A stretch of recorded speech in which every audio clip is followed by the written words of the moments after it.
Hey everyone, welcome back to OCD Recovery's YouTube channel. Today I want to do a book review over Man's Search for Meaning, which is the fourth book on the reading list, which can be found at ocdrecovery.com underneath the resource tab. And I'm going to talk about what this book has done for me. I've read it twice.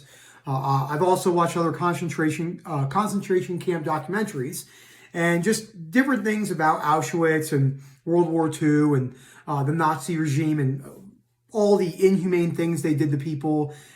How I derived perspective from that and still do in many scenarios when I think things are going wrong in my life, and how this all ties into Stoicism and et cetera, et cetera, et cetera.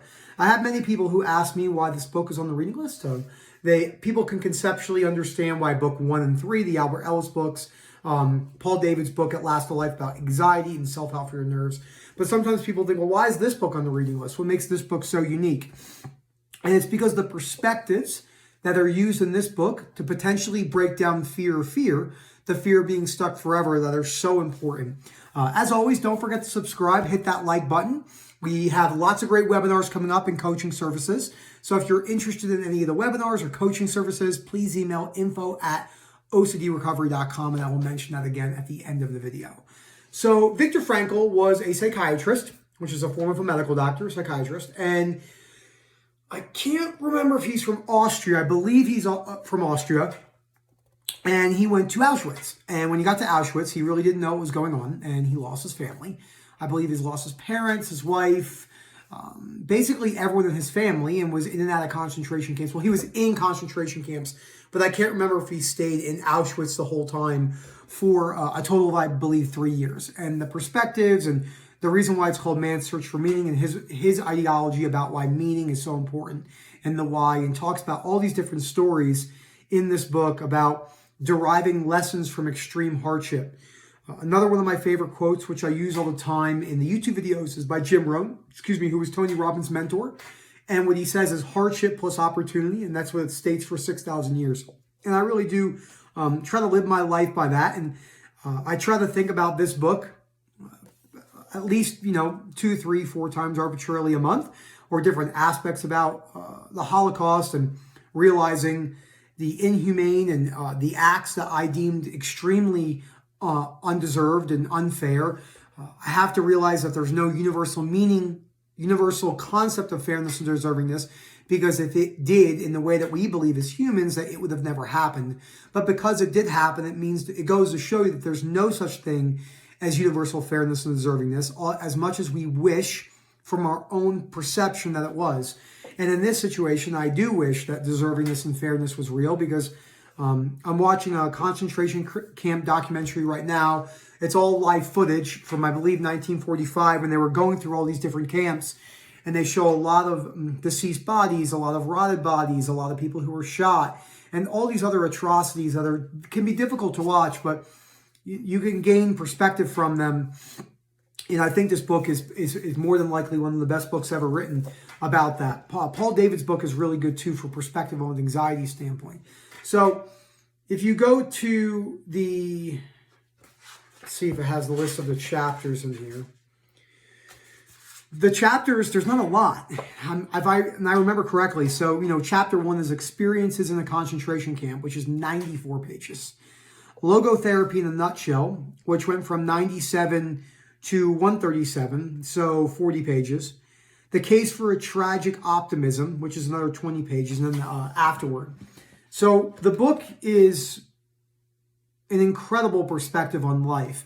I'll read a couple things from here. I actually don't have anything planned in this regard, but since I did circle a lot of things and I opened up to a page, I'll read a couple things. No man should judge unless he asks himself in absolute honesty whether in a similar situation he might not have done the same.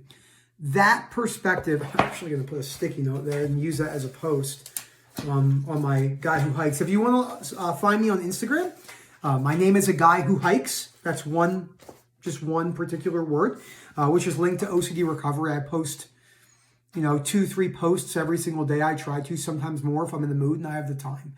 So let me read that again. No man should judge unless he asks himself in absolute honesty whether in a similar situation he might have done the same. That is a great belief for unconditional other acceptance. When I'm working with people, when you Comes from Rob Ray, who started OCD Recovery, the company.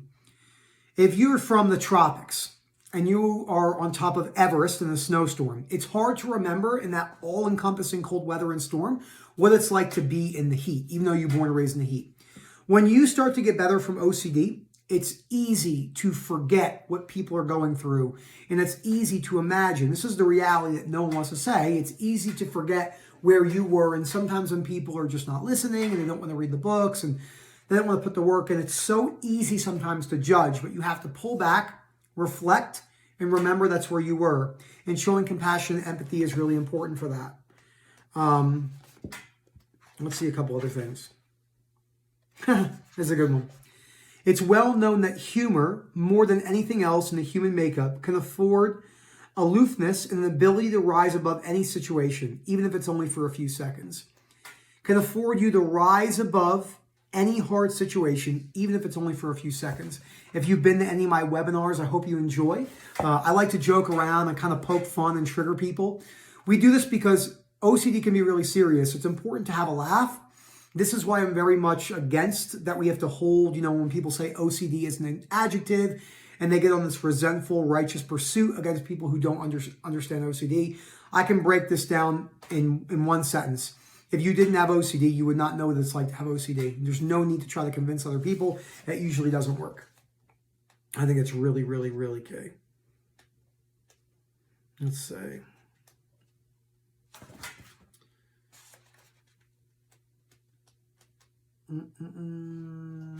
There's a couple things in here, that are just, I put wow a lot, which means, when I was reading these things and realizing just how problematic, some of these perspectives were. Like, think about this for perspective. Think about this. We were not heading for the gas chambers. We did go to a rest camp. Those who had pitted had remained in camp where famine was to rage even more fiercely than in our new camp. They tried to save themselves, but they only sealed their own fates. Months after liberation, I met a friend from the old camp.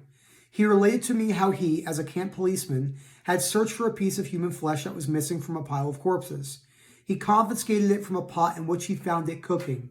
Cannibalism had broken out. I had left just in time. Think about that. Cannibalism had broken out just in the nick of time.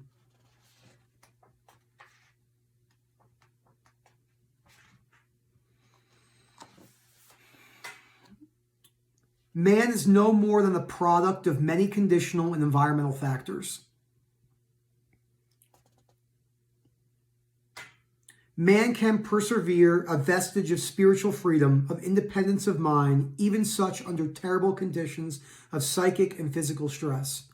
Man can persevere a vestige of spiritual freedom, of independence of mind, even in such terms under physical and mental stress. There's always a choice to make. There's only one thing that I dread, not to be worthy of my sufferings. Think about that from an OCD perspective. There's only one thing I dread, and that is not to be worthy of my sufferings. So again, this book is on the reading list for a reason. Rob put this book on the reading list, and I think this book is amazing, strictly because it gives someone insight into the things that happen on Earth. It shows you, this was, 44, 56, 76. This was 78 years ago. That's it. This is not long, not in the grand scheme of time. It's a pin drop in the existence of just humanity in general. It's not that long ago. I mean, humans are capable of very, very, very, very tough things. And this book can really help instill that. And I want to segue into the end of this video talking about why this perspective in this book is so good, so applicable for breaking down fear of fear. So what is fear of fear? The fear of being stuck for the rest of your life, the fear of going back to square one or an old theme popping up, or the fear of a new theme. Those are the big ones we talk about. There's many other perspectives in the fear of fear, but it's primarily the fear of being stuck forever. So I was in a call this morning. If you're watching this, you'll know who I'm talking about. And we were talking about the perspectives about this type of stuff. And why this is so key for bringing down fear of fear. Because if you're afraid of being stuck forever and you think it's terrible and horrible and that you can't stand it, You have to look into history, in my opinion, because history can really bring out the unfortunate horrors of humanity. And there's much more unfortunate horrors than there are not in the grand scheme of human time, if you educate yourself in history, if that's what you want to do. So thank you so much for watching this video. I know the mood in this video was a little bit different than normal. This book is extremely powerful, and it means a lot. I hope you guys enjoyed it. Again, if you're interested in any of the webinars or coaching services, please email info@ocdrecovery.com. Again, we have private coaching, webinar services, a combination of different things.